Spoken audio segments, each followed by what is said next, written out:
What is some of the most promising research being done to treat DLBCL in 2023?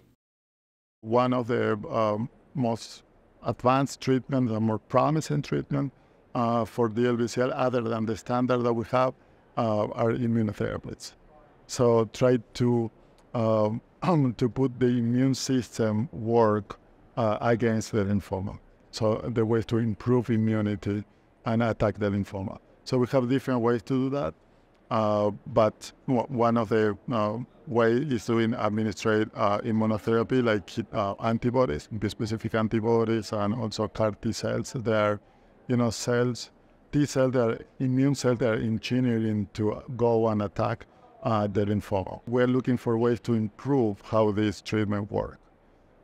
In general, by modifying the microenvironment, the cells that surround the lymphoma.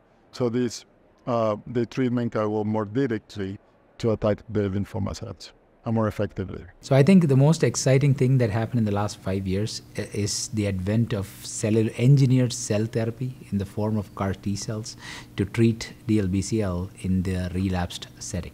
So I think that has been a game changer in our field because, as I said, the lucky few are the 60 to 65% of people who get cured with this disease and remain free of disease at 5 years and 10 years and are potentially cured. But there are around 30 to 40% of people in whom the disease either doesn't respond at all or it comes back.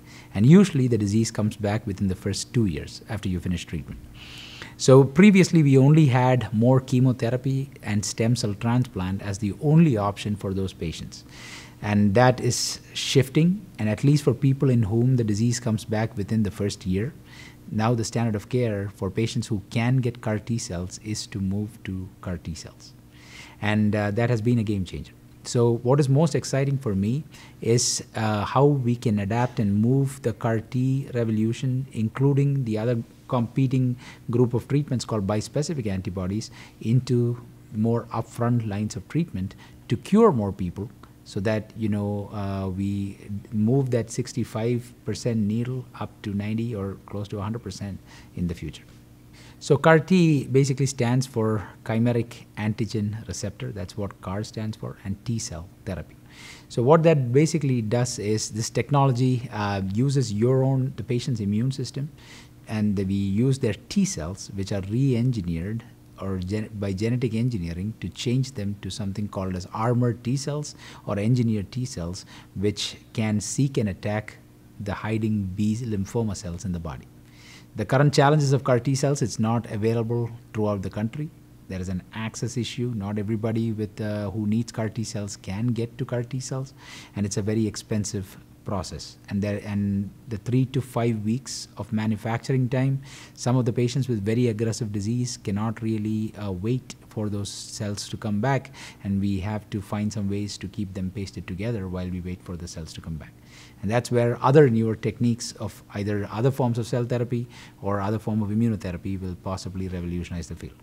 There have been multiple breakthroughs over the last few years, and we are seeing different implications of that research that has been done over the last few years. The major component is immunotherapy, treatments using patients' own immune cells to kill cancer cells. There are a group of therapies called CAR T cell therapies. There are a group of therapies called bispecific antibodies.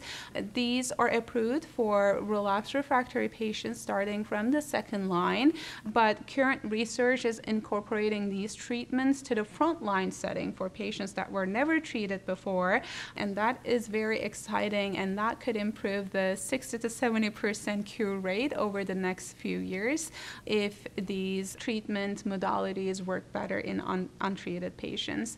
There continues to be a multiple different approaches to increasing the options for different targeted therapies, depending on targeting specific mutations or pathways in the tumor cell. All of these are very exciting, and again, I think they're going to make the cure rates higher over the next few years.